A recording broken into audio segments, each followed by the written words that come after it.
this point, I'm going to turn to our witness, the Secretary of Health and Human Services, Robert F. Kennedy, Jr. And Mr. Kennedy, Mr. Secretary, you may make your opening statement at this time. Thank you, Chairman Crapo, and thank you, Ranking Member Wyden, for the invitation to appear before the committee today. Before I summarize what we've accomplished this year at HHS, I want to express my deepest condolence to the family of DeKalb County Police Officer David Rose, who gave his life to stop the gunfire attack on the CDC on August 8th. Officer Rose was a veteran. He was a husband and the father of 2 children. Officer Rose's widow, whom I visited, is expecting their 3rd child. I'd like Officer Rose's family to know that he remains in our prayers and that he will continue to be in our thoughts. Let me start with the big picture. Under President Trump's leadership, we at HHS are enacting a once-in-a-generation shift from a sick care system to a true health care system that tackles the root causes of chronic disease. Chronic diseases reach crisis proportions in our country. And finally, we have an administration that is taking action. The MAHA report assessment, which the White House released in May, was the first government analysis of the key drivers of childhood chronic disease: ultra-processed foods, chemical exposures, physical inactivity, and over-medicalization. This month, we will follow with the MAHA report strategy, the Trump administration's solution for addressing each cause. At HHS, we haven't just been writing reports. We have been the busiest, most proactive administration in HHS history. In just half a year, we've taken on food dyes, baby formula contamination, the grass loophole, fluoride in our drinking water, gas station heroin, electronic cigarettes, drug prices, prior authorization, information blocking.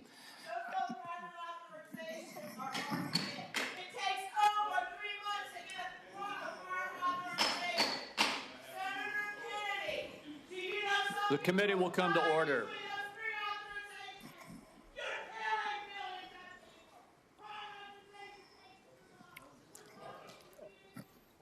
I apologize to you for that outburst, Secretary Kennedy. I would notify everyone else in the audience.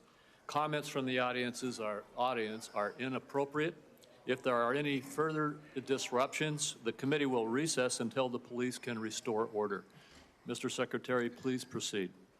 As I was saying, prior authorization, information blocking, and healthcare interoperability. We're ending gain-of-function research, child mutilation, and reducing animal testing. We are addressing cell phone use in schools, excessive screen time for youth, the lack of nutrition education in our medical schools, sickle cell anemia, hepatitis C, the East Palestine chemical spill, and many, many others.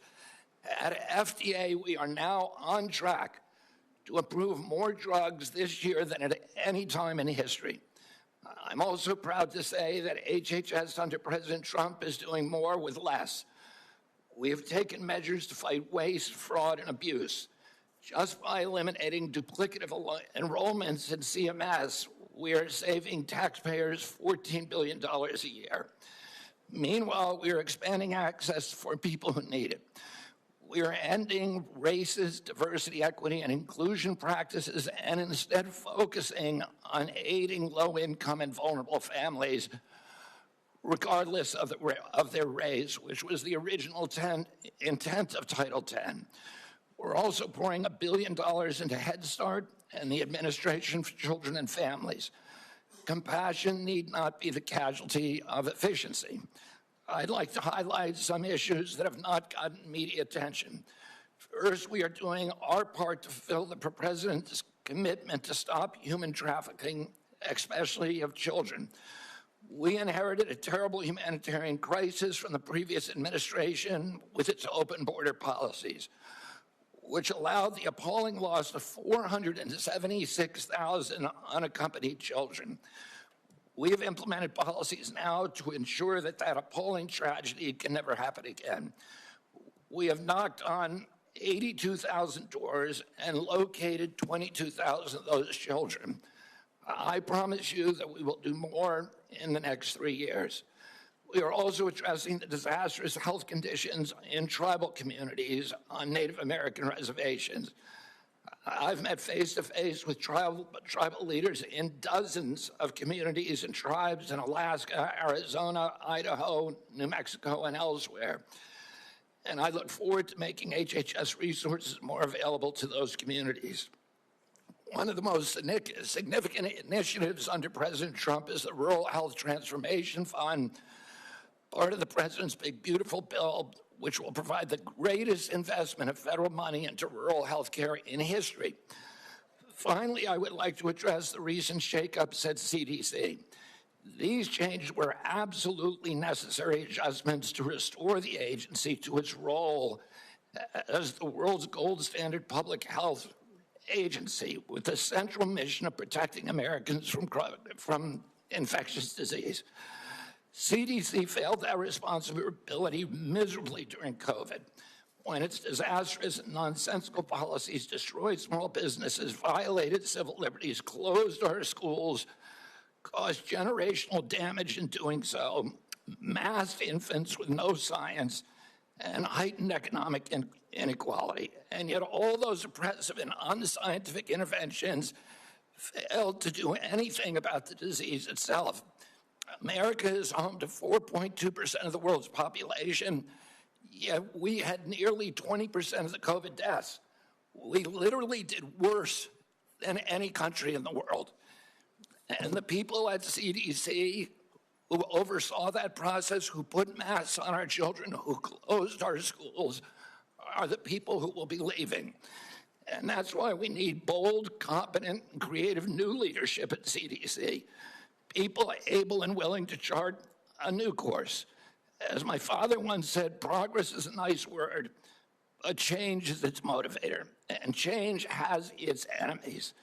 That's why we need new blood at CDC. That's also why it's imperative that we remove officials with conflicts of interest and catastrophically bad judgment and political agendas.